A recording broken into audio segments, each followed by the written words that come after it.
ஒரு கப் அளவுக்கு பச்சரிசி எடுத்துக்கோங்க. அதை நல்லா 2 மணி நேரம் ஊற வச்சுக்கோங்க. ஊற வச்சுட்டு களைஞ்சு கொஞ்சமா உப்பு சேர்த்து நல்லா வெண்ணெய் மாதிரி மையா அரைச்சு எடுத்துக்கோங்க. மிக்சியில அரைச்சு கொஞ்சம் கொரகொரப்பா இருக்கிற மாதிரி இருந்ததுன்னா ஒரு வடிகட்டியில போட்டு நல்லா வடிகட்டி எடுத்துக்கோங்க. அப்பதான் கொழுக்கட்டை நல்லா சாஃப்டா டேஸ்டா இருக்கும். நான் ஏற்கனவே இந்த மாதிரி அரைச்சு எடுத்து வச்சிருக்கேன். ஒரு கடாயில 1 டேபிள் ஸ்பூன் அளவுக்கு நல்லெண்ணெய் எடுத்துக்கோங்க.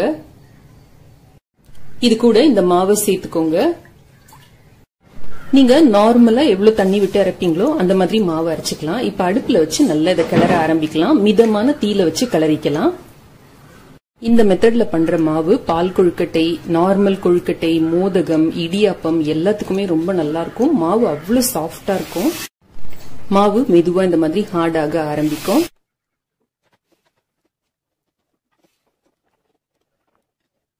மாவு இந்த மாதிரி நல்லா திரண்டு வர்றப்ப அடுப்பை ஆஃப் பண்ணிடுங்க. ஈர கை வச்சு தொட்டு பாத்தீங்கன்னா மாவு ஒட்டாம இருக்கணும். அப்படின்னா ரெடி ஆயிடுச்சுன்னு அர்த்தம். மாவை இறக்கணும்னே இதுல 1 டேபிள் ஸ்பூன் அளவுக்கு நல்லெண்ணெய் சேர்த்துக்கோங்க. இஞ்சி பூண்டு இடிக்கிற கல்லு இல்லாட்டி பொட்டேட்டோ மேஷர் வச்சு நல்ல மாவை இடிச்சுக்கோங்க.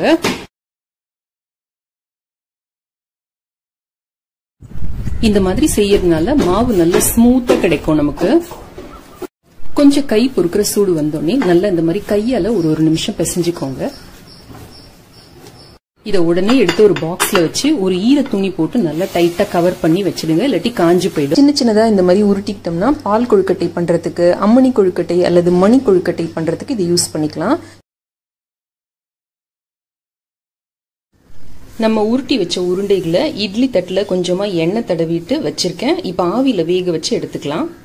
இட்லி பானையில தண்ணி நல்லா கொதிக்க ஆரம்பிச்சோடனே இந்த உருட்டி வச்ச உருண்டைகளை வச்சு 7ல இருந்து 8 நிமிஷம் வரைக்கும் வேக வச்சு எடுத்துக்கலாம். அம்மணி கொழுக்கட்டை வெந்து ரெடியா இருக்கு. கப் அளவுக்கு உளுந்து எடுத்துக்கோங்க. அதை நல்லா 1/2 மணி நேரம் களைஞ்சிட்டு ஊற வைங்க. ஊற வச்சுட்டு நல்லா வேக வச்சு எடுத்துக்கோங்க. இந்த மாதிரி நல்ல நெத்து பருப்பா இருக்கணும். ரொம்ப குழஞ்சு வெந்துடக்கூடாது. அரைக்கிறதுக்கு 2 பச்சை மிளகாய் எடுத்திருக்கேன். இது உங்க கார அளவுக்கு ஏத்தபடி அட்ஜஸ்ட் பண்ணிக்கோங்க.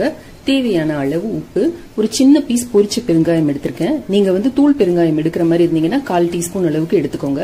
இப்ப முதல்ல இந்த பச்சை மிளகாய், இந்த உப்பு, இந்த பெருங்காயம் இது 3 மட்டும் அரைச்சுக்கலாம். அதுக்கப்புறமா இதை போட்டு ஒரு ஓட்டி எடுத்துக்கலாம். இந்த மாதிரி அரைச்சுக்கோங்க. தண்ணி எதுவுமே விட வேண்டாம். இப்ப இந்த உளுந்தையும் போட்டு ஒரு ஓட்டி எடுத்துக்கலாம். இப்படி கொஞ்சம் நெருன்னு அரைச்சிக்கிட்டா போதும். ஜஸ்ட் ஒரு 3 இல்ல 4 தடவை பல்ஸ் பண்ணி எடுத்துக்கோங்க. வாணலியில 1 டீஸ்பூன் அளவுக்கு எண்ணெய் விட்டு காய வச்சுக்கோங்க. இதோட 1/4 டீஸ்பூன் அளவுக்கு கடுகு சேர்த்துக்கோங்க. ஒரு 2 சிட்டிகை அளவுக்கு சீரகம், 4-5 கருவேப்பிலை இலைகள் சின்ன சின்ன பீஸா கிள்ளி இந்த மாதிரி போட்டுக்கோங்க. கடுகு பொரிய ஆரம்பிக்கிறப்ப ஒரு சிட்டிகை அளவுக்கு பெருங்காயத்தூள் போட்டுக்கோங்க. நம்ம அரைச்சி வச்சிருக்கிற இந்த உளுந்து கலவையை சேர்த்துக்கோங்க. இப்போ எல்லாத்தையும் சேர்த்து நல்லா கிளறிக்கலாம். பச்சை மிளகாயோட அந்த பச்சை வாசனை போன உடனே ஒரு 2 டேபிள் ஸ்பூன் அளவுக்கு துருவன தேங்காய் சேர்த்துக்கோங்க. இப்ப எல்லாத்தையும் சேர்த்து ஒரு தடவை கலந்துட்டு அடுப்பை ஆஃப் பண்ணிடுங்க. அவ்வளவுதான், நம்மளோட உளுந்து பூரணம் அல்லது கார பூரணம் தயார். பேன்ல 1 டேபிள் ஸ்பூன் அளவுக்கு நல்லெண்ணெய் எடுத்திருக்கேன். இதுல 1/4 டீஸ்பூன் அளவுக்கு கடுகு சேர்த்துக்கலாம். ஒரு சிட்டிகை அளவுக்கு சீரகம் சேர்த்துக்கலாம். ஒரு சிட்டிகை பெருங்காயத்தூள். கடுகு வெடிக்க ஆரம்பிச்சதும் இந்த அம்மணி கொழுக்கட்டைகளை எடுத்து போட்டுக்கோங்க. ஒரு தடவை மிக்ஸ் பண்ணி விடுங்க.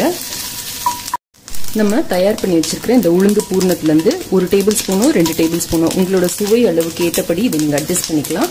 சேர்த்துக்கோங்க. இப்போ எல்லாத்தையும் சேர்த்து நல்லா மிக்ஸ் பண்ணி விடலாம். இதுல ஒரு சிட்டிகை அளவுக்கு உப்பு சேர்த்துக்கோங்க. எல்லாத்தையும் கலந்துட்டு அடுப்பை ஆஃப் பண்ணிடலாம். இப்போ நம்மளோட உளுந்து அம்மணி கொழுக்கட்டைகள் தயார்.